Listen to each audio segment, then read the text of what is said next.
Okay. It's just with 5 minutes or 5 seconds? Okay.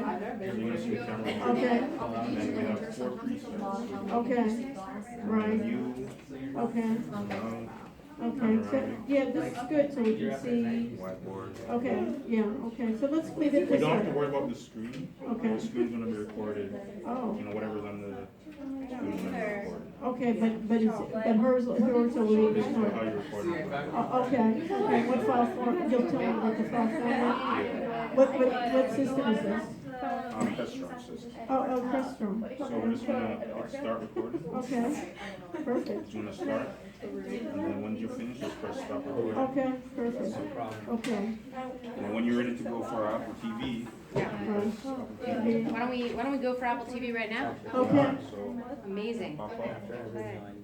And ask you for a code. And pop up. Same, like even if it's a vitamin. Yes, That's so you can move up like you have one and you Okay, we are. need something sweet right after a bite. Okay. No, right now I eat a meal. Good work. Okay. And then if I want to. Is that why our Okay. vitamins are all done? Emily, we need a whole I know. She's up there ready to go. I was wondering today and I was like, oh my Okay, god. she's up there ready to go. So we're in a new classroom, Going back to Alice. and does this work here? So, you ready? I'm ready. You're ready. Okay, so how can we see everything here? Yeah, and see my iPad. Okay, and I'm recording her screen. Yeah. And then how do I get that? So I take, at the end of the day, how will I get the, Press stop recording and Right. it's instant. okay, and then it saves to that USB. So I can take that USB. Well, it's mine. Or can I give you my USB? Well, you could take it, but And give you back? yeah, Okay, I'll take it so I can see it. And Yeah. how can I read it? What file format? it should be MP4, but you know you could convert it whatever you want. Okay, but it's an MP4. Okay, I'll look at it. Use VLC. Okay, VLC. Okay, So perfect. you're ready to just press stop Okay, recording. can you stay here for a couple minutes just to see how we do? Okay, are you ready? Yeah, go for it. Okay, folks, welcome. Welcome We back. moved, right? And I'm gonna sing and dance with Dr. Oberstein. We'll have a couple of things that we'll do together. I am honored to always, really, this is a physician. She'll tell you about her impressive background and Harvard and all these other institutions she's been to, and then going ahead and developing practice in rheumatology, and then all of a sudden now is an entrepreneur and doing Modernizing Medicine, which is a company that, how much have you guys raised? Wow. Millions and millions, right? 200 plus million. 200 plus million here in South Florida, and they're really taking really simple things that you think about a physician. I'm always thinking about a physician right in front of the computer, and where's my patient is over there, right? And what did you learn to go to medical school for? And then years and years of education is to learn how to type, right? That's what you have in a physician here. So one of the things that we're trying to do is, she's always just been so welcome, and now she usually comes around 5 o'clock, right after her practice, and look at this. After a whole long day, she's coming, 8 o'clock at night to spend time with us, because she's just so fabulous in Thank you. telling us about this information. So what I'd love to do is just to do a short Yes. intro about yourself. Certainly. And where, the path you Yes. went to, and where you're gonna go in the future, what's the business model, what's the Yes. problem you're trying to solve, right? And Thank you. these folks are great in terms of their business majors, majoring a lot of them in health sector management. Awesome. There's people in pre-med, a lot of people are going to medical school interviews. They're doing a lot of things in digital technology. Yes. And so I've even tried to promote them in, when they go to their interviews, is talk about what they're doing in their Health portfolio. informatics, Yeah. yeah. Awesome. Thank you. Okay, thank you. So she gave a great introduction. My name's Ilana Oberstein. I am a Cane. I went to UM Med School, so that's, little Canes. It was rough this weekend. I know the Duke game didn't go so well. So I grew up here in Coconut Grove. I went to high school here in Coconut Grove. I then went to undergrad at Harvard University, as Professor mentioned. I did 4 winters in New England. I don't know how many of you are from the north. Anybody? Northeast? Brutal. Brutal. Like, when you grow up in a tropical climate and you are now in college and it's dark now at 7, it was like 4 p.m., pitch black, freezing. I was like, I can't do this. So when I was applying to medical school, I was accepted in New York, Washington, D.C., and the U. So I said, I'm back. And I'm really glad I came back because I think University of Miami is an excellent institution. We are very fortunate to have the Miller School of Medicine in downtown. I actually practice here on the undergraduate campus. I'm at the Lennar Medical Facility. So where student health is on the 1st floor, I'm up on the 4th floor. And as Professor mentioned, I have a degree in internal medicine, that's general adult medicine. I subsequently did a subspecialty of internal medicine that's called rheumatology.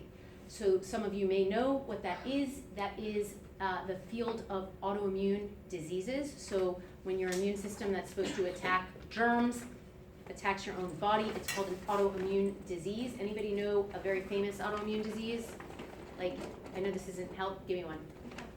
Arthritis, yeah, rheumatoid arthritis, or people will say, oh, Selena Gomez, she had a kidney transplant from lupus, right? So lupus is very popular, people know about that. So that's what I specialize in, is systemic lupus, rheumatoid arthritis, psoriatic arthritis. That's like Phil Mickelson, the famous golfer who's on TV talking about Enbrel.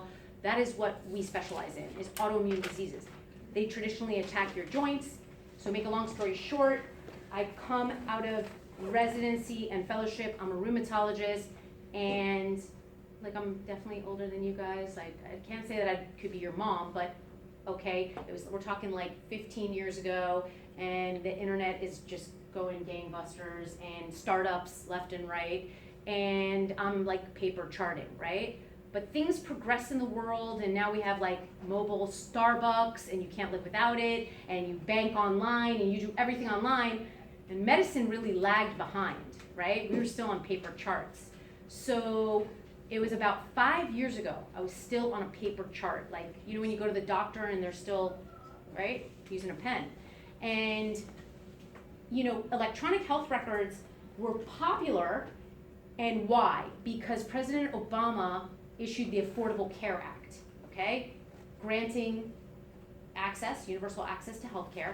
And in that, there was a part of that act that said there's an incentive for doctors to be on electronic health records, okay? Which makes sense, right? Why should I order my coffee electronically but not have a patient's record electronically so that if they need a copy of it, they can get it?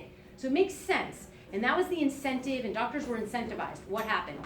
There was like companies that made product that was one size fits all. But I'm a rheumatologist, right? I treat lupus, rheumatoid arthritis. Why would I get a platform that's got like high blood pressure? It doesn't make sense. That's not what I do. That's not my bread and butter. So this company called Modernizing Medicine started in Boca Raton, Florida in 2011. We're now in 2018, so the company is 7 years old, in the field of dermatology. And the idea was a dermatologist, they see a rash, they see like, redness on the face, this, that. They don't really talk to you about high blood pressure or diabetes so the idea was, if you give a doctor a specialty specific platform, that's their field, they're gonna be faster.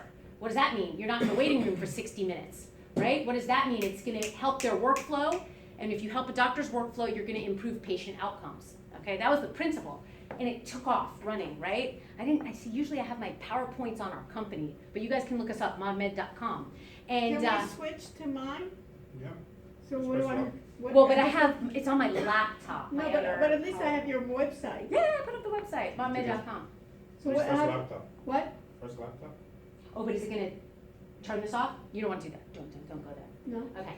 But you guys look us up, modmed.com. No. Yeah, oh, there we are. Right. Oh, that's awesome. Okay. Yeah. Awesome. So this is us. You can look us up. Oh wait, scroll right there. Which Yeah, one? right there. Yeah, These that's are the the- fields. So like I said, we started in dermatology, and it was so popular. 40% of the United States dermatologists are using this product. And How, then what percentage? 40%. Wow. 40%.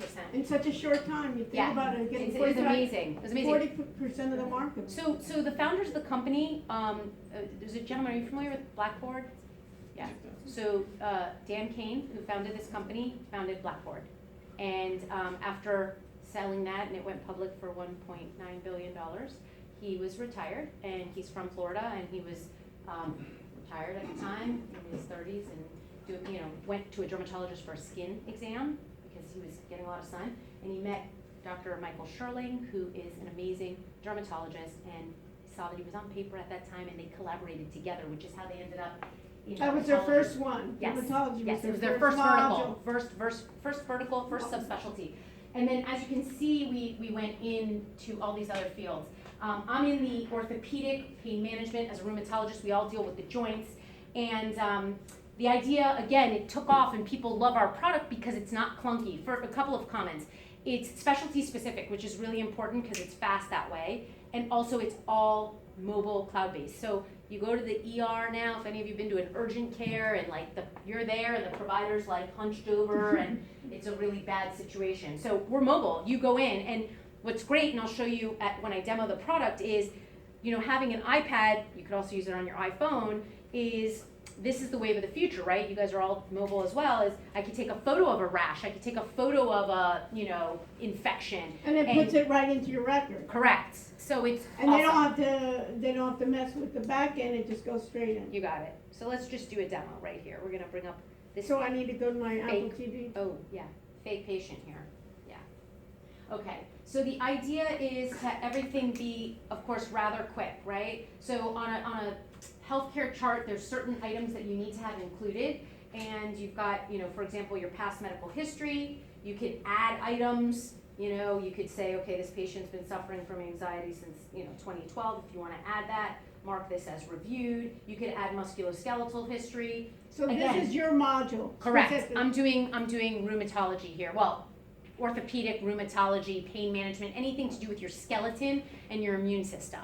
Because what we're finding is that doctors are kind of going under umbrellas, right? So under a sports medicine practice, you may not just have an orthopedist, you'll have other people who deal with the skeleton. So rheumatologists do that. So this product is used by pain management, orthopedics, and rheumatology now, which is branched out more than my last visit. Right. So you add all the history, it's all really rapid. You can add meds, you can search for meds. You see this all kind of adaptive learning, you can type ahead. It's quick, What's great is we have a patient portal. So when the patient calls up for an appointment, you say, oh, Mrs. Jones, please log on to, and you give her the URL, and please fill out the forms. Amazing, right? Because then when she comes in, you don't have to do this type of thing where you're adding what the patient is on, etc. But again, our MAs, our medical assistants, can go in and do this. But what I'm going to show you is a new patient visit.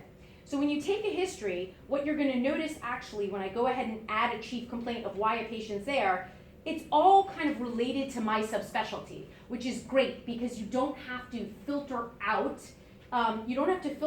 like diarrhea, stomach pain. I don't treat that. I'm not a gastroenterologist. So it makes things quicker, and what's awesome is there's adaptive learning. So for example, if I do this history right now on rheumatoid arthritis, which I'm going to do with you, the next time I see a patient, rheumatoid arthritis is going to float to the top, which is awesome because if that's what I do, that's my bread and butter, now the system is working for me, which is awesome. So you've got the anatomical atlas, which is amazing. This has over 2,000 sites on the body, and they're all, you can click every single one of them, they're activated. I can indicate, okay, this patient has right and left shoulder pain.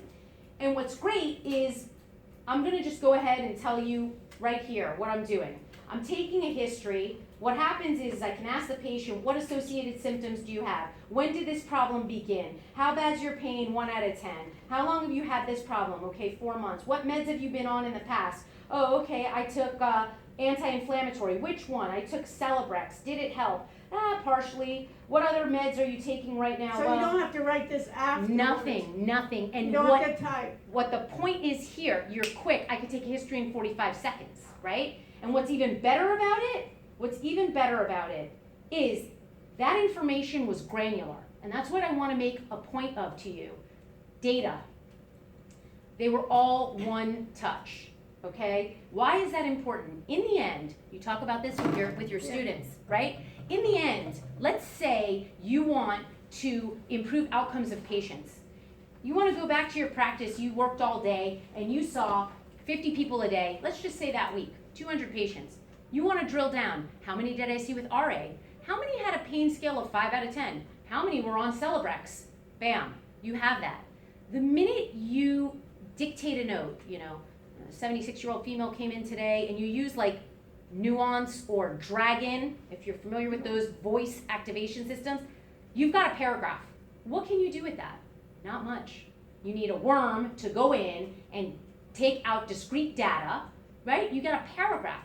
What's amazing about the way this has been developed, and the idea The again. fields already built in, so they've been predefined, those fields. Correct. You don't have to go in again and Correct. read your paragraph. And what I'm saying is, we have the capacity to go back and do, the provider who has the system, do research and say, wow, you know, I have all these patients that are on Celebrex, none of them are better, let me switch, or something of that nature.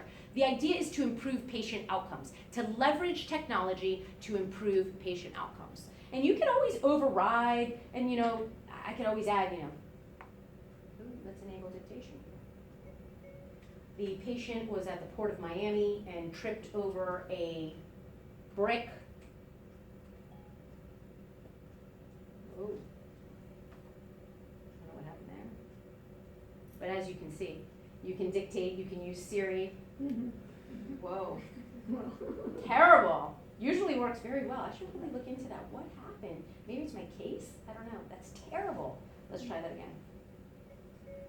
The patient was at the University of Miami, period. Same. Terrible. Yeah.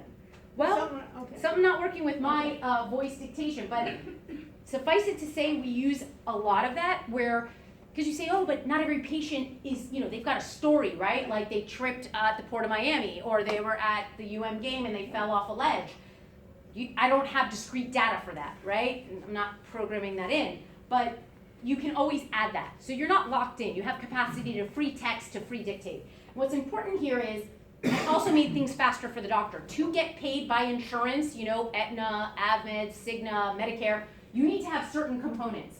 Where was the pain? Both shoulders. What was it like? It was aching. What made it better? Celebrex. How bad was it? It was a 5 out of 10. You need to put those things in your note. So what happens is by having a platform like this, it does the work for the doctor. You see, that was checked off, okay? So now we're gonna move into our exam room. So at the top action bar that's orange, you'll see next to history is exam. And this is awesome also. I can quickly do an exam, I can perform an exam, I can comment on the patient's general appearance, okay, they're well developed or they're poorly nourished, etc. I could comment on their mood, you know, they're anxious, okay? I can add other exams, okay? I can sit here and say, all right, let me today do a detailed exam. This patient was complaining of the shoulder pain, okay? What's my range of motion? Now, another thing that makes the system faster is it will populate a completely normal exam unless I override it, okay? So let's just say here, inspection.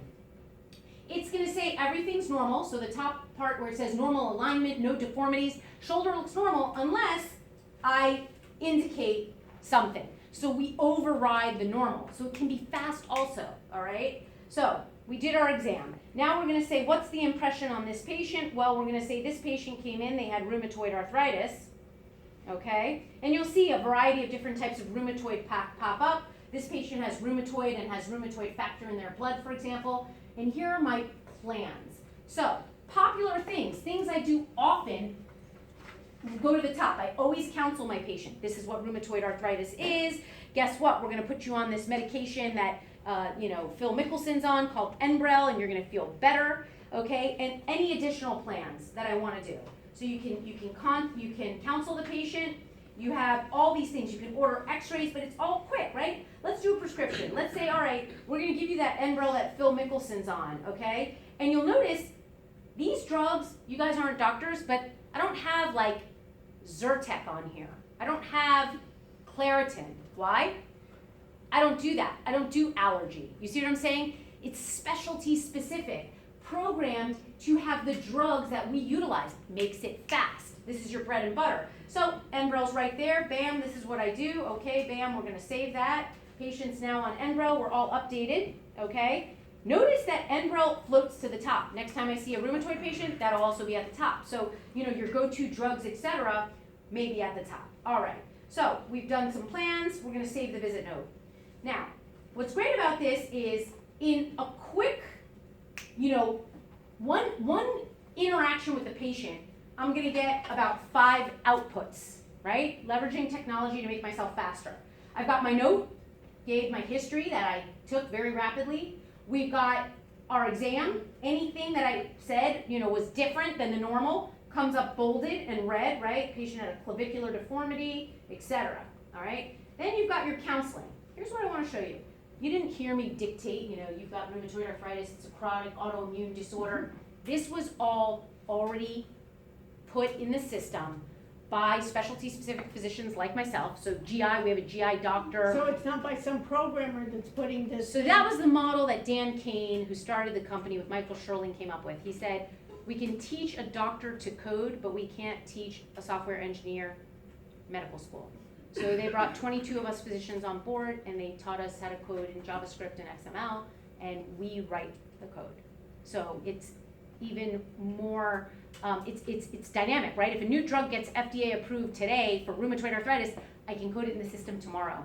Every 2 weeks, we push to the cloud a new update, which then goes to the patient, to the providers. I think that's really the innovative That it's innovative. process. Yes.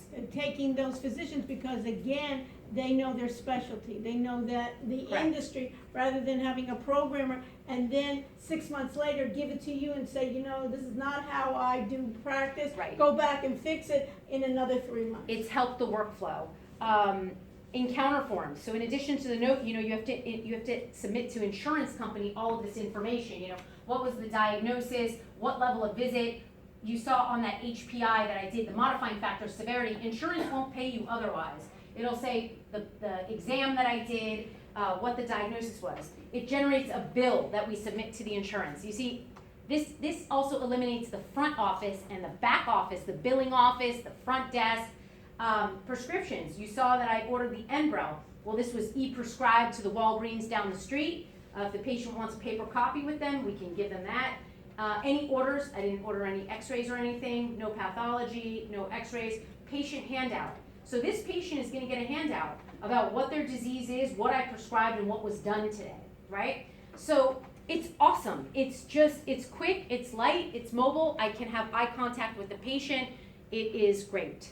So we are modernizing medicine in the sense that we're trying to bring doctors back into enjoying the practice of medicine and not being burnt out, clicking and clacking, which is crazy, and also trying to improve the kind of the patient interaction, and subsequently by having everything discrete data, which is important in health informatics, to eventually be able to use platforms such as this to drill down what's happening in disease, look at therapeutic options, and improve outcomes. So that is us in a nutshell. That's a Yes. key, and also basically you can find best practices. Correct.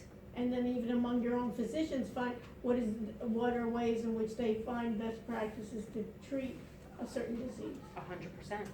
And then you can even find me all the females between 20 and 40 that had lupus and Exactly. I'm sure, we have a lot of bells and whistles. I'm looking for, what else I can show you here? Electronic prescribing, our clipboards, photos, which I was just showing you. and you practice 1 day a week? So